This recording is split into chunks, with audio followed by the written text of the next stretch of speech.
자라는 청년들을 축복합니다. 우리 옆에 있는 우리 청년들 얼굴 한번 좀 보시고요. 눈을 한번 좀 응시하시고요.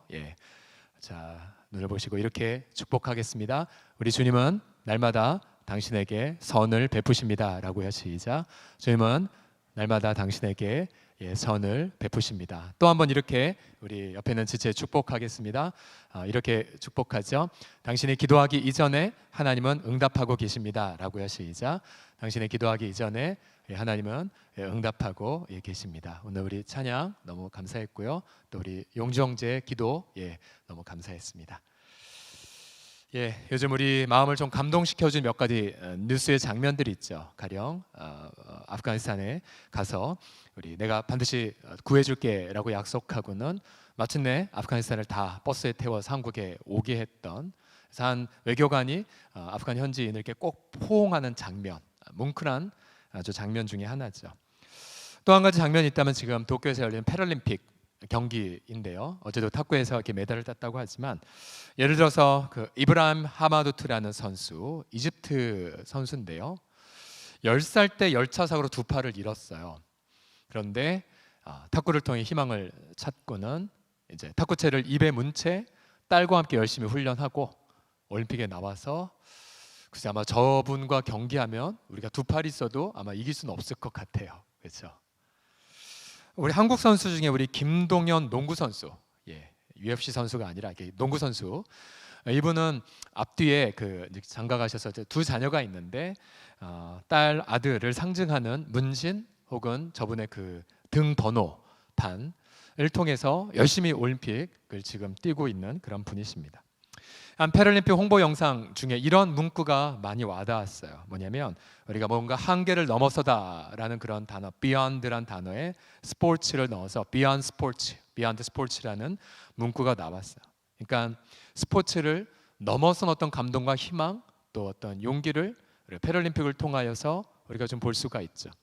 제가 왜 이야기를 드리냐면요, 사도 바울의 인생이 사실 끊임없이 지경을 넘어서는, 끊임없이 그렇게 비욘드의 인생을 살았기 때문입니다. 잠깐 바울의 일생을 담은 지도를 좀 보여주시면요, 바울의 원래 고향은 길리기아 다소의 그러한 고향이고요.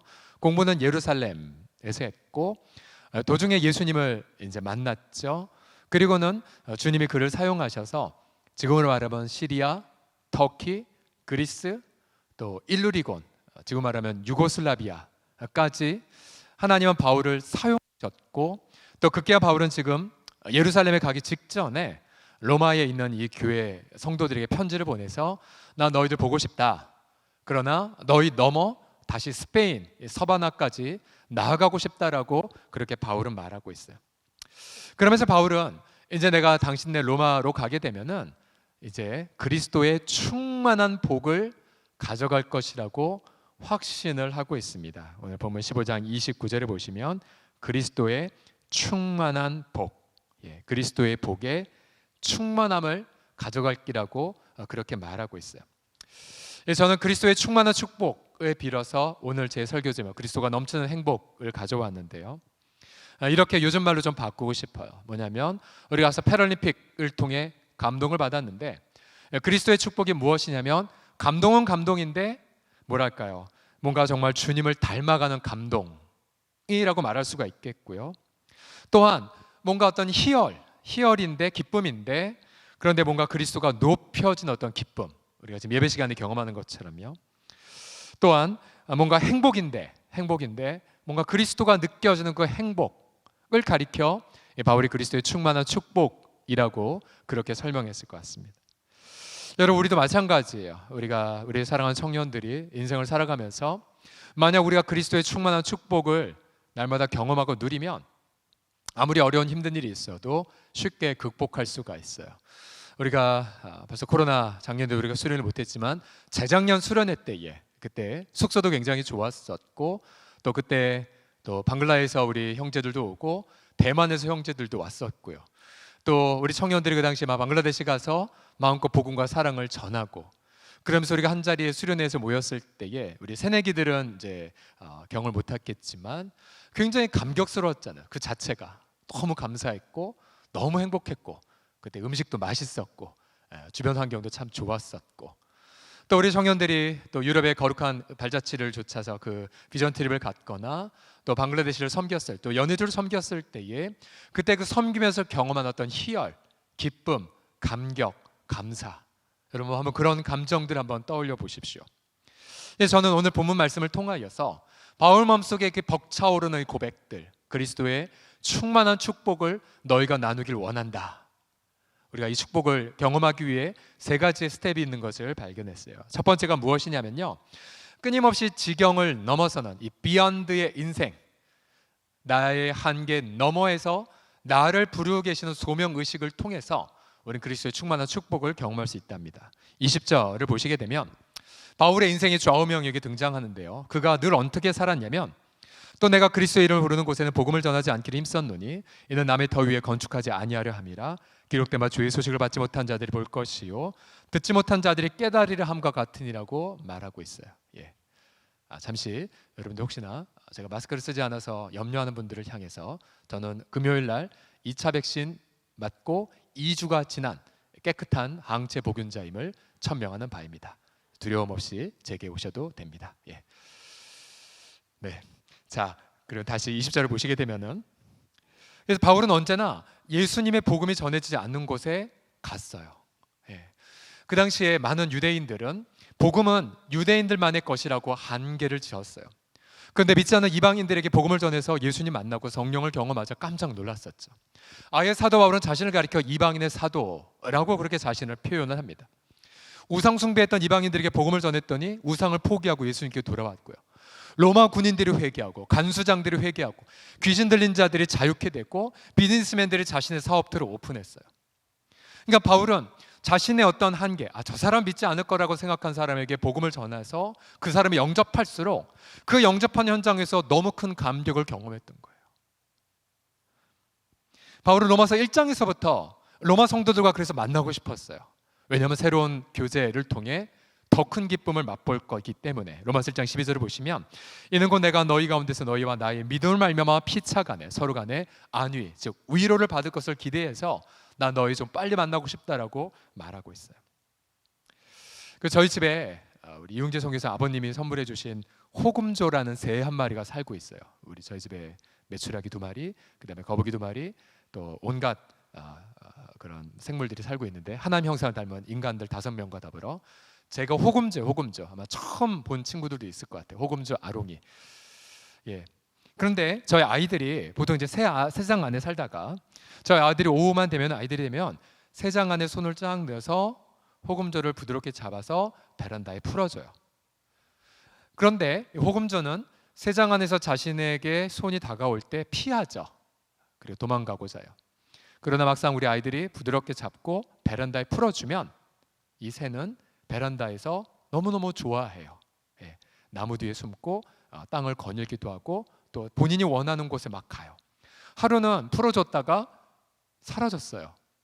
그래서 이 작은 새가 어디 구석에 가서 죽었나 생각해서 저희가 막 찾다가 못 찾고 밤이 지났고 그날 새벽에 새벽기도 갔다 딱 오니까 이 새가 나무 잎에서 빵끝 미소를, 자, 방금 미소는 제 해석이고요, 나무 밑에서 발견이 됐어요. 근데 저는 이 호금조를 보면서 그런 생각을 하게 돼요. 여러분, 우리 하나님도 우리가 새장 안에 갇히길 원치 않으세요. 하나님 우리를 새장에서 꺼내서, 근데 우리는 새장에서 꺼내짐 받는 경험을 우리는 고난이라고 해석을 하죠. 예를 들어 요셉의 삶을 보세요. 요셉의 고향은 가나안 땅. 그런데 이복 형들에게 미움받아서 배반당하고 그리고 노예로 팔려버렸죠. 얼마나 억울했을까요? 그러나 하나님의 관점에서 보면 하나님은 요셉을 가나안이란 새 장에서 끄집어내서 이집트란 땅으로 풀어준 셈이 됐죠. 물론 이집트에서 그의 신분은 노예였지만, 그러나 그는 이집트 노예였음에도 불구하고 하나님의 임재를 제한 없이 경험했어요. 우리 앞서 우리가 찬양팀 불러줬던 매트 레드맨의 그 마음의 예배, 중심을 원하는 찬양. 그러니까 요셉은 노예였지만 하나님의 제한 없는 임재를 누렸어요. 그러나 안타깝게도 조금 있다가 보디발의 아내가 성적으로 유혹을 했고 요셉은 그 자리를 피했지만 결국 모함을 받아 감옥에 억울하게 던져짐을 받았죠. 억울한 현장. 그러나 감옥에서조차도 요셉은 하나님의 제한 없는 임재를 체험했어요. 그러니까 요셉의 지경이 더 넓혀진 거죠. 그리고 감옥에서 술 맡은 관원장의 꿈을 해몽해 주었고, 그러나 다시 2년을 기다리고 나서 이집트 파라오의 꿈을 해몽해 줘서 마침내 그는 이집트 전체의 국무총리가 되었었죠. 그러니까 인생에 끊임없이 가나안에서 이집트 땅에서 궁중까지 자신의 한계를 넘어서는 비욘드의 삶으로 하나님 계속해서 요셉을 인도해 주셨어요. 요셉은 자신의 경험은 계속 고난의 연속이었죠. 절망의 연속이었으나 그러나 그에게 은혜의 날개를 그렇게 달아주는 과정이라고 할 수가 있어요. 그래서 훗날 요셉의 아버지 야곱이 요셉의 인생을 이렇게 정리합니다. 창세기 49장 22절 보시면 요셉은 무성한 가지, 그러니까 열매가 많은 가지인데 그 가지가 샘에 심겨져 있고 하나님의 임재를 뜻하죠. 노예로 있던 감옥에 있던 잊혀졌던 언제나 하나님의 임재를 누리면서, 그런데 그 열매 많은 나뭇가지가 어디를 넘어갔냐면 담을 넘어간 그림이에요. 끊임없이 담을 넘어간 그림. 한계를 넘어가는 요셉의 그 인생을 여러분 보세요.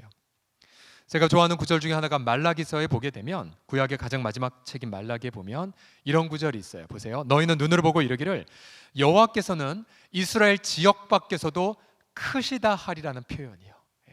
이스라엘의 지리적 지역 혹은 경험적 한계를 넘어서서 하나님은 위대하시다고 너희가 깨닫게 됐겠다고 말라기가 말해요. 하나님은 언제나 우리를 세상에서 꺼내어 주길 원하세요. 근데 우리의 눈은 지독한 근시 아니에요. 세상 밖을 보지 못해요. 세상 밖에 나간 마음껏 은혜의 날개짓을 펼칠 수 있는 걸 알지 못해요. 그래서 고난이로 여기고 실패했고 망했다고 생각해요. 그러나 그렇지 않아요. 우리 사랑하는 청년들처럼 코로나가 있으나 없으나 상관없이 마음을 다 예배하는 우리 지체들, 여러분도 하나님의 임재를 누리고 있는 거잖아요. 그렇죠? 지금 현재 여러 친구들이 재정적 노예로 있던, 아니면 진로에 있어서 형통함을 경험하지 못했던, 무언가 기도했던 게 자꾸 좌절했다 할지라도 여러분들은 지금 제한 오는 하나님의 임재를 지금 요셉처럼 누리고 있어요. 어느 날 순간 하나님이 보여주세요. 내 바운더리가 넓혀졌구나. 나의 경험적 한계, 나의 어떤 부모의 한계를 넘어서서 하나님은 나에게 은혜의 날개짓을 활짝 펼치게 하시는구나 라는 것을 깨닫게 될 때 얼마나 우리 마음에 기쁨이 넘치는지 몰라요. 그래서 저는 불과 9년 전 10년 전만 해도 우리 교회가 홍성교회 이름도 알지 못했어요. 그저 그때 알고 있었던 건 저희 아버님 고향이 충남 홍성이라는 것, 저는 서울에 있는 홍성교회는 전혀 알지 못했었어요. 홍제동도 알지 못했어요. 근데 그 당시 저는 그저 너무나 부족해서 그냥 유학 가서 공부해야겠다라고 생각했을 뿐이었었죠. 그러다 어느 날 전화가 왔고, 그리고 홍성교회 지원하라는 부분, 처음에는 단칼에 잘랐죠. 저는 다른 계획이 있습니다. 그래서 저는 전혀 담임이 될 준비가 안 됐다고 여겼기 때문에. 그러나 재차 제 멘토 목사님들에게 그렇게 도전이 왔고 순종하는 마음으로 지원서를 썼고, 그리고는 하나님의 전적인 은혜로 합격을 했고, 그러면서 여러분들을 섬기고 있죠. 지난 섬겼던 그런 기간들을 보면서 맞아요. 지경을 끊임없이 넘어서서 주님이 인도하셨을 때에 여러분 그 현장에서 그리스도의 충만한 축복을 얼마나 많이 경험했는지 몰라요. 그동안 9년 사역을 하면서 뭐랄까요, 함께 많이 울기도 했고 또 많이 기뻐하기도 했고 또 많이 감격하기도 했고, 그러면서 그리스도의 복음이 얼마나 깊은지, 또 하나님 나라가 얼마나 위대한지, 하나님의 영광은 제한이 없는지 더 많이 경험을 하고 있어요. 행복하죠, 정말. 빼놓을 수 없는 분이 있네요. 제가 처음 부임하고 나서 그 당시에 아동부로 처음에 오셨던 우리 김현민이란 전도사님이 계셨어요. 그때 인사 한번 하는 거 보고 저분은 태도가 됐다. 그리고 그분은 아동부 되셨다가 그때 별로 면접도 안 했던 것 같아요. 그리고 아동부 하셨다가 초등부 했다가 그리고 고등부 했다가 청년부 했다가 그러면서 교육 디렉터까지 되고, 그러니까 저분도 끊임없이 자신의 바운더리가 이렇게 계속 확장되는 경험, 그죠? 우리 교회 왔을 때는 총각으로 왔다가 우리 교회에서 어여쁜 와이프 만나고, 그리고 우리 교회에서 도준이를 낳고 생육한 무성한 가지처럼 되는 부분들. 그래서 저는 우리 목사님의 그런 어떤 바운더리 넓혀지는, 지경이 넓혀지는 그런 부분들을 보면서, 그리고 또 저와 함께 머리카락이 줄어든 아픔을 내밀하게 감추면서, 그것 때문에 특별히 이뻐하는 건 아니지만 그래서 그런 어떤 감격들이 있어요, 제 마음속에. 우리 사랑하는 청년들도 마찬가지예요. 하나님께서 어떻게 바운더리를 좀 넓혀가고 계십니까? 기대하세요. 그래서 우리는 더 큰 희열을 주 안에서 경험합니다. 두 번째로 그리스도로 넘치는 행복을 누리는 두 번째 스텝이 무엇이냐면, 조금 어려운 말인데 기쁨이 가득한 채무 의식을 관찰할 수가 있어요. 여러분, 채무라는 건 빚진 거잖아요. 빚진 거. 그런데 빚진 것이 심각한 게 아니라 기쁨에서부터 시작되는 채무 의식을 바울에게서 관찰할 수가 있어요. 자, 지금 바울은 당장 로마 교회로 배 타고 가서 교제하고 싶었어요, 기쁨으로. 그러나 지금 본인은 자기가 할 일이 있다라고 말해요. 25절 26절을 보시면요, 그러나 내가 너를 만나고 싶지만 그러나 이제는 내가 성도를 섬기는 일로 예루살렘에 가야 한다. 이는 마게도니아 아가야 사람들이 예루살렘 성도 중 가난한 자들을 위하여 기쁘게 얼마를 구제헌금 연보를 했기 때문이라고 말해요. 자, 지도를 보시면요, 이 마게도니아는 지금으로 말하면 그리스 북부 지방에 해당하는 지방이에요. 지도를 보여주십시오. 그 다음에 아가야는 고린도 도시를 포함한 하나의 지방, 그런 이름입니다. 마게도니아 지역, 그 다음에 아가야 지역. 근데 이 지역에는 교회들이 부작교회가 아니었어요. 고린도 후서라는 성경을 보게 되면 그 당시에 마게도니아 교회들이 어땠냐면요, 마게도니아 교회들이 주신 은혜를 우리가 너에게 알리노니 환난의 많은 시련 가운데서도 그들의 넘치는 기쁨과 극심한 가난이 그들의 연보를 풍성히 넘치도록 하게 하였느니라. 내가 증언하노니 그들이 힘들어할 뿐 아니라 힘에 지나도록 자원해서 이 성도 섬기는 일에 동참하게 해달라고 나한테 부탁했다라고 바울이 말했어요. 그러니까 마게도니아 교회 성도들도 가난했는데 예루살렘 교회 성도들이 힘들다고 하다 보니까 기쁨으로, 중요한 포인트, 기쁨으로 자원해서 헌금을 모아 바울에게 선생님이 부탁을 했던 것입니다. 이들이 헌금한 동기가 두 가지가 관찰돼요. 27절을 보시게 되면 첫 번째 동기가 기쁨이에요. 저희가 기뻐서 헌금하였거니와. 두 번째 동기가 뭐냐면 저희가 그들에게 빚진 자이기 때문이라고 말해요. 채무의식 때문에. 채무의식. 아니, 무슨 채무를, 무슨 돈을 빌렸다고. 그 다음 내용 보시면 만일 이방인들, 그러니까 마게도니아 교회, 아가야 교회 성도들이 그들의 영적인 것을 나눠 가졌으면, 뭐가 영적인 거예요? 예수님이죠. 복음이죠. 하나님 나라죠. 전에는 우상 숭배하느라 소망이 없었는데 유대인인 바울을 통해, 유대인이신 예수님의 십자가의 죽음과 부활을 통해 소망을 경험했어요. 너무 감사한 거예요. 아니, 저 유대인들이 이렇게 먼 데까지 와서 복음을 전해주고, 너무 고마워, 너무 고마워, 감사해요, 감사해요. 그런데 이제 유대인들이 가난하대요. 안 되겠다, 우리 빚 갚자. 그래서 함께 돈을 모아, 아마 뭐 알바도 했겠고 또 여러 가지 해서 돈을 모았던 것이죠. 빚짐의 마음인데, 그래서 그 기쁜 동기가 기쁨이었어요. 기쁨. 이렇게 갚자. 바울도 로마서 1장에 보게 되면 유대인이잖아요. 근데 반대로 이방인들에게 똑같은 빚진 심령을 고백을 해요. 로마서 1장 14, 15절을 보시면 헬라인이나 야만인이나 지혜 있는 자나 어리석은 자, 여기서 헬라인은 그리스 사람들, 당시 로마 사람을 통칭한 부분이고, 야만인, 여기서 한글은 야만인지만 원문을 보게 되면 스키티아 종족, 스구디아, 스키티아, 바바리안, 그런 어떤 이방 종족을 뜻하고요. 지혜 있는 자나 어리석은 자가 다 내가 바울도 빚진 자라고 말이에요. 바울도 채무의식이 있었어요. 왜요? 복음을 먼저 받았기에, 예수님 먼저 만났기에. 이 좋은 주님 전하고 싶어요. 그리고 이 좋은 주님 모르는 분들에게 바울은 반드시 내가 전해야겠는데라는 그런 채무의식을 갖고 있었습니다. 그래서 여러분, 이렇게 그리스도의 충만한 행복이 어디에 있냐면 이러한 기쁨으로 채무의식을 가진 분들이 예수님 전하고 물질 나누고, 바로 이러한 오고감을 통하여서 주님의 기가 막힌 행복을 경험하게 되는 거예요. 예를 하나 들면요, 우리 교회 협력 선교사 중에 인도네시아에서 수마트라 섬에 예전에 쓰나미가 있었던, 그래서 막 20만 명 이상이 죽은 그 스마트라 섬에 정규직 안사라 선교사께서 지금 현재 엘샤다이 밀리아라는 기독학교를 지금 섬기고 있습니다. 기독학교 엘샤다이 밀리아 전능자 하나님께 영광 돌린다라는 학교 이름이고, 이 재단은 예일재단, 예일재단. 예일이란 뜻이 뭐냐면 우리 선교사님의 소천한 아들 이름을 딴 겁니다. 지난 2016년에 그 당시 예일군의 나이가 17살, 19살쯤 되었어요. 급성 백혈병에 걸려서 약 7개월간 투병하다가 천국에 갔어요. 투병하는 과정 가운데에 머리에 붕대를 쓰고 우리 교회 몇 번 예배를 참석한 기도 있었어요. 근데 예일이가 천국 가면서 부모님에게 부탁했어요. 나 때문에 포기하지 말고 선교를 반드시 인도네시아에 가셔서 사명 감당하세요. 저는 천국에 먼저 가 있겠습니다. 그리고는 천국에 먼저 갔죠. 두 분은 눈물로 자기 아들 가슴에 묻었어요. 그리고는 인도네시아 땅에 가서 기독학교를 세우게 되었죠.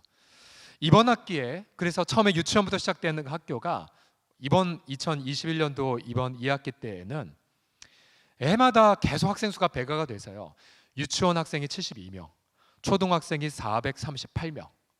438명이면 홍은 초등학교보다 더 많을 것 같은데. 예. 그리고 중학생 6명. 예. 중학생, 그러니까 올해 첫 졸업생 중에 나와서 그중 6명이 중학교에 입학했어요. 다만 아직 중학교 건물이 없어서 초등학교 건물을 좀 빌리는 부분들이 있어요. 두 분이 학교 건립을 하기 직전이었었는데요. 그러니까 약 5년 전으로 돌아가서 그 당시 두 분의 집은 정글에 있었어요. 그래서 벌레 막 나오고. 근데 이제 선교사님은 이제 저랑 동기인데 그냥 사역만 하시는 분. 그래서 그냥 정글에 있고 막 벌레 나와도 우리가 헌신해야 되는데 하면서 사모님을 이렇게 눌었다. 그래서 제가 막 뭐라고 했거든요. 집은 그래도 쾌적해야죠. 근데 또 그럴 수가 없는 환경이었다가 그때 약 몇 년 전에 부르심과 사명을 특별 새벽기도 교회 선교사님이 설교를 하신 적이 있었는데, 그때 말씀을 듣고 우리 성도 중에 한 지체가 자기 딸을 위해 준비했던 어떤 물질을 드리고 싶은 걷잡을 수 없는 감동을 받으셨어요. 그래서 그 물질을 드렸어요. 알고 보니까 그 물질은 선교사님의 집 이사를 위한 물질이었었어요. 그래서 인도네시아 가실 때 드리고 쾌적한 곳으로 우리 사모님이 편하게 지은 집으로 이동을 시켰어요. 사모님 굉장히 아들을 잃고 나서 위로를 많이 받으셨죠. 그래도 여전히 유치원부터 시작해서 건물이 하나도 없었다가 작년 1월 달쯤에 우리 교회 모 권사님께서, 그렇게 부자도 아니세요. 그분이 며칠 동안 계속 마음에 부담이 있으셨어요. 뭔가 드리고 싶었대요. 이 선교사님을 위해서. 그래서 그때 귀한 물질을 드렸죠. 그 당시가 정확히 우리 선교사님 인도네시아 학생들과 더불어 정글에 아무것도 건물도 하나도 없는 그런 노지에 가셔서 하나님 건물을 주십시오라고 기도했던 찰나였어요. 응답을 받았고 그것을 받고 건물이 올라가기 시작을 했죠. 그래서 작년에 코로나로 우리가 다 힘들었지만 그러나 우리는 굉장히 많은 헌금을 하나님께 전달하는 통로가 되었고요. 진짜 통로가 되었어요. 그리고 아름답게 유치원 초등학교 건물이 정글 가운데 올라갔어요. 그래서 우리는 너무나 감격했죠. 연말이 되어서 우리 성도들 얼마나 헌금을 했는지를 계산해 보니까 깜짝 놀랐어요. 와, 정말 우리 성도 부자였다. 환란의 극한 시련에도 불구하고 기쁨으로 이슬람 땅에 하나님의 기독학교가 세워가는 데에 제한 없이 쓰임 받으셨구나 생각에 행복, 그리스도의 충만한 축복을 경험할 수가 있었어요. 여러분, 청년 시절에 반드시 통과해야 될 그런 이슈가 바로 물질에 대한 테스트예요. 물질에 대한 테스트. 여러분, 어떤 친구들은, 어떤 성도들은요, 강대상에서 물질에 대한 이야기가 나오면은 어려움을 겪어요. 마음의 상함을 겪어요. 오해를 겪어요. 예를 들어서 제가 헌금 기도를 할 때에 보통 3가지 키워드를 하거든요. 하나님, 우리 오병이어를 드립니다. 5,000명 모이게 하시고, 과부의 두렙돈, 우리 돈은 1,000원도 안 되는데 과부의 두렙돈을 어떤 부자의 많이 들음보다 많이 들여서 칭찬하신 주님 복 주십시오. 그리고 향유옥합, 이거는 수천만 원의 그런 물질의 대가가 있는 거예요. 향유옥합을 깨트립니다. 받아주십시오 라고 그렇게 기도를 하죠. 근데 저는 기억이 안 나는데 과부의 두렙돈과 오병이어는 까먹고 향유옥합만 제가 몇 번 기도했었나 봐요. 당장 문자가 왔어요. 목사님, 요즘 왜 헌금을 그렇게 강조하세요? 향유옥합만 강조하십니까? 뭐 그렇게 온 거예요. 아이 뭐야 뭐. 그래서 제가 그랬나? 그래서 막 의식적으로 과부의 두렙돈 오병이어를 의도적으로 강조할 때가 있었습니다. 그러니까 그게 역으로 말하면 이거죠. 여러분들 부모님들이 물질 때문에 많이 시험에 들어있거든요. 많이 상해 있어요. 우리 청년들 마찬가지죠. 요즘 말로 다 표현할 수 없는 어려운 이런 경기 때문에 많이 어려움이 있어요. 하지만 우리 주님은요, 반드시 물질에 있어서 테스트에 합격하기를 원하세요. 어떤 테스트입니까? 그것은 아무것도 없다 할지라도 일용할 양식을 주신 하나님을 신뢰하는 거. 아무것도 없어도. 또한 내가 아무런 거처가 없다 할지라도 우리 주님은 나를 위해 거처를 예비하신 하나님을 신뢰하는 거.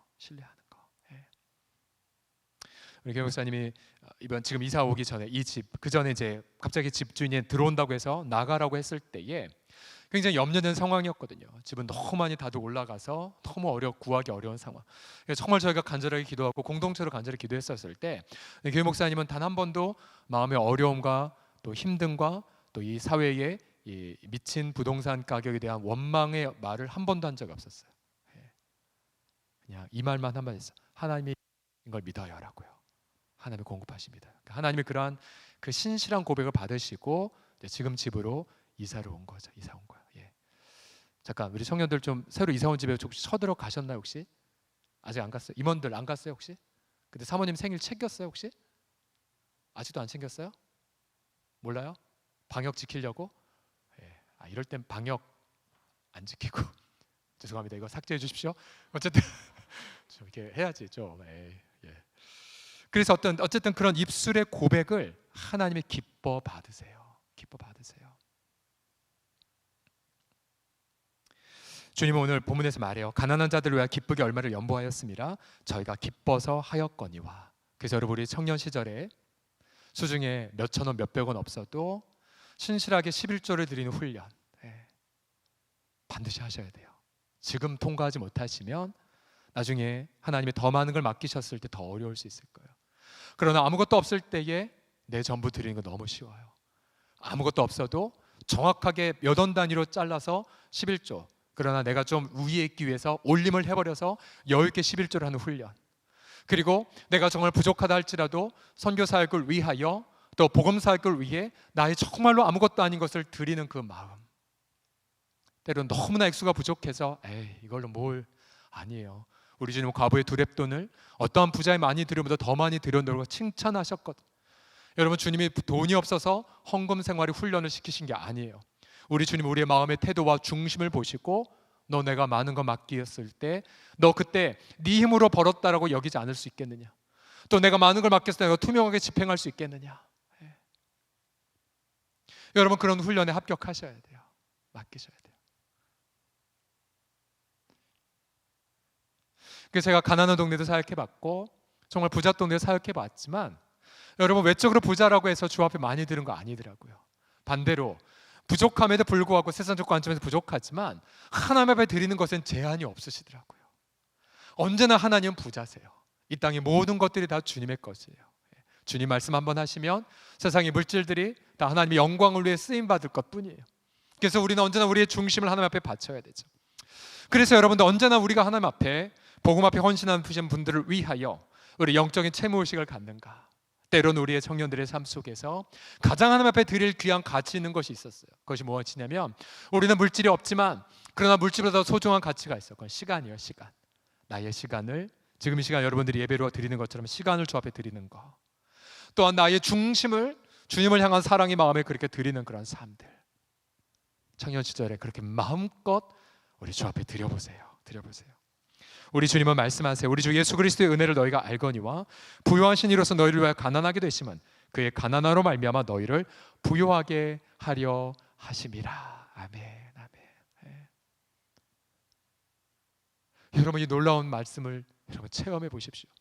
물론 이 부요하다는 이 단어가 세상적 기준의 부요함이 아닐 때도 있어요. 어떤 성도들은 물질적 부요함도 있을 수 있겠지만 어떤 성도는 물질적으로는 부요하지 못할 수가 있어요. 그런데 너무 놀라운 것은 예수님이 우리를 위하여 가난하게 되심, 우리 예수님이 우리를 위하여 십자가를 짊어지심을 확신하는 우리 성도들은 하나님의 일어남에 있어서 부요, 가난을 경험하지 못해요.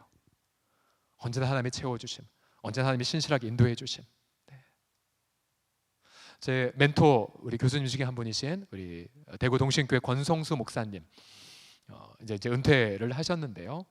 그분은 그런 간증을 하셨더라고요. 개척교회 목사 아들로 자랐고 그 개척교회가 우리 동네에는 모 교회이기도 해요. 일만 하면 아는 저 홍제역에 있는 무슨 교회였는데 아버님 너무나 힘들었고 때로는 술 먹은 사람에게 멱살을 잡히는 걸 눈으로 보기도 했었고 그리고 아버님 전 재산을 다 이렇게 헌신했던 교회가 빼앗기는 얼토당토한 일도 겪도 하셨었어요. 가난한 목회자의 개척 목회의 아들. 근데 목사님은 꿈이 있었어요. 미국 유학 가서 공부하고 싶었어요. 돈이 하나도 없었어요. 그때에 우리 교수님은 1년 동안이나 말씀 붙잡고 다윗이 했던 그 약속의 말씀, 재물과 이김과 승리와 권세가 다 하나님께 있나이다, 모든 것이 다 주로 말미암나이다라는 그 말씀 붙잡고 1년 동안 부르짖었대요. 하나님 문을 열어주셨어요. 그래 유학 가셔서 공부하시고 한국교회 오셔서 수많은 많은 이런 지도자들을 세워가는 탁월한 교수이자 귀한 목사님이 되셨어요. 그래서 여러분 마음껏 하나님 앞에 구하세요. 하나님, 내가 이런 하나님의 그리스도의 충만한 축복을 위하여 하나님 아버지, 내가 이런 물질이 필요합니다. 하나님 주십시오. 하나님 주십시오. 하나님, 내가 이러이러한 계획들이 필요합니다. 하나님 뜻에 맞는지 먼저 제 튜닝해 주시고, 정말 이것이 하나님의 영광이 맞든 거라면 하나님 주십시오. 이 땅의 모든 물질의 권한이 다 주 앞에 있지 않습니까? 하나님, 이 땅의 모든 것들의 권한이 당신에게 있지 않습니까? 하나님 주십시오. 주십시오. 주십시오라고요. 마지막으로 이런 그리스도에 넘치는 그런 행복이 어디에 또 놓여 있냐면 땅끝 전도를 위한 동역 의식 속에 놓여져 있어요. 땅끝 전도를 위한 동역 의식. 24, 28절을 보시면 바울이 로마교회 성도를 향해 이렇게 두 번이나 말하고 있어요. 이는 지나가는 길에 너희를 보고, 로마교회 성도를 보고, 먼저 너희와 코이노니아 사귐으로 얼마간 기쁨을 가진 후에 안주하는 것이 아니라 너희가 나를 스페인으로 보내주길 바랍니다. 28절에도 보시면, 그래서 내가 예루살렘에서의 구제하는 일을 마치고 나서 잘 마쳐진 이후에 로마교회 너희를 둘렀다가 서바나 스페인으로 가리라. 두 번이나 강조해요. 다시 지도를 좀 보여주시겠어요? 여러분, 당시에 이 서바나 스페인은 이 지중해에 사는 로마 시민들에게는 땅끝이었어요. 자신이 상상할 수 있는 마지막 땅, 자신이 상상하는 예수님 안 믿는 사람이 기다리고 있을 단 하나의 영역. 바울은 로마 성도들과 더불어 함께 교제하고 행복 속에 있다가 거기에 주저하는 것이 아니라 로마교회 성도들과 더불어 함께 자신이 상상하는 가장 땅끝까지 함께 나아가기를 교도했어요. 여러분, 이처럼 언제나 그리스도의 그런 충만한 행복은, 넘치는 희열은 내 지경 밖에 기다리고 있어요. 채무의식 속에 있고, 그리고 또한 내 한계를 넘어서는 저 땅끝, 예수님을 만나지 않은 한 영혼 속에 숨어져 있어요. 여러분, 우리 인간은요 지극히 쾌락 중심의 동물들이에요. 왜냐하면 우리가 뭘 하다가 기쁨을 한번 맛보게 되면 뇌에 기쁨을 자극하는 길이 하나 열려지게 되죠. 그리고 그 기쁨을 채우면 또 길이 뚫려지고 또 열려지고, 그래서 동일한 강도가 더 강한 중독을 해야, 강렬하게 해야 기쁨에 만족할 수 있을 만큼 그렇게 취약한 존재가 우리예요. 근데 여러분, 아무리 우리가 그런 기쁨을 없애고 어떤 죄악적인 쾌락을 억누르려고 해도 이미 뇌가 기억하고 몸이 습관이 되었기 때문에 없어기 어려워요. 근데 어떻게 이기는 줄 아세요? 단 한 가지 방법밖에 없어요. 여러분, 기쁨은 그보다 더 큰 기쁨으로 억누를 수가 있어요. 아니, 더 큰 기쁨으로 과거에 누렸던 죄악된 기쁨을 잊어버려 가요. 몸이, 뇌가. 그리스도의 충만한 축복은 바로 그런 함의가 들어가 있어요. 바로 우리가 예수님을 섬길 때 큰 기쁨을 맛봤다. 그리고 하나님 앞에 기도했는데 기가 막힌 응답을 경험하였다. 그리고 내가 주 앞에 쓰임받은 감격이 있었다. 또 우리 사랑하는 지체들과 더불어서 아름다운 동역을 경험했다. 여러분, 그런 기쁨들이 뇌에 각인이 되면 나도 모르게 죄악된 쾌락을 추구하지 않는 내 자신을 발견하게 돼요. 나도 모르게 세상의 그런 더러운 습관들이 생각이 안 나요. 물론 주님의 그 기쁨을 누리는 과정, 남들이 보기에는 너 왜 이렇게 좁은 길 가? 너 왜 이렇게 힘든 길 가라고 볼지 모르겠지만 우리는 그렇지 않아요. 내 내면 더 큰 기쁨, 더 큰 감격을 경험하는 특권이거든요. 저희가 공개 입양 가정에 이어서 주변에 인근 입양 가정과 함께 교제를 나누고 있는데요. 입양 선교회, 예수 믿는 사람들의 입양 가정들도 있고 또 목회자들 입양 가정도 있어요. 근데 이상하게 하나님께서 연결해 주셔서 저희 막내가 이제 말띠인데, 말띠들의 모임이 입양 가정에 연결이 되었는데 어느 날 눈 떠 보니까 다 안 믿는 분들이 대부분이었어요. 믿는 분들은 별로 없었어요. 우리가 어쩌다가 이분들하고 만나게 됐을까? 과정이 잘 생각이 안 나더라고. 그런데 왜 그랬는지를 알았어요. 코로나 때문에 모임을 못하지만 코로나 직전까지는 겨울 되면 저희 교회에서 모임했어요. 유치부실에 가서 우리 입양 가족들과 모임하고, 그리고 어떤 복음과 연관된 영상도 아이들에게 보여주기도 하고, 그렇게 자연스럽게 크리스천 문화를 나눌 수가 있었죠. 저는 그분들에게 휘림이 아빠라고 휘림은 제 막내 아들 이름인데 휘림이 아빠라고 불리기를 원했지만 그분들이 알아서 목사님 저 사실 교회 다니다 포기했는데 목사님 저희 가족 교회 다니고 있는데 그리고 제가 헌금하라고도 하지 않았는데 알아서들 목사님 헌금 전 알아서들 마음을 여는 역사들을 많이 보게 됐어요. 그래서 제가 제 아내와 함께 너무 기뻐하고 있어요. 아, 이분들에게 예수님을 전거하기 위해 이들과 만나게 하신 거구나. 여러분, 우리가 예수 믿는 많은 성도들의 많은 활동들, 예배나 봉사나 여러 가지가 있겠지만 여러분, 가장 큰 예수 믿는 성도들의 기쁨은 어디에 놓여 있냐면 복음 전도에 있어요. 예수 안 믿는 친구들에게 그들에게 사귀고 또 그들을 섬기고 기도하면서 복음을 증거할 때 경험하는 그 희열의 그 강도는 우리 청년들이 어떤 게임이나 어떤 다른 거에서 경험하는 그 기쁨과 비교가 되지 않아요.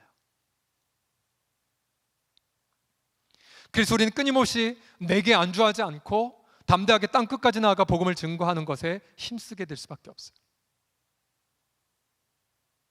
제가 오늘 말씀을 준비하면서 이번 주에 우리 두 분의 선교사님과 함께 통화를 하였는데요.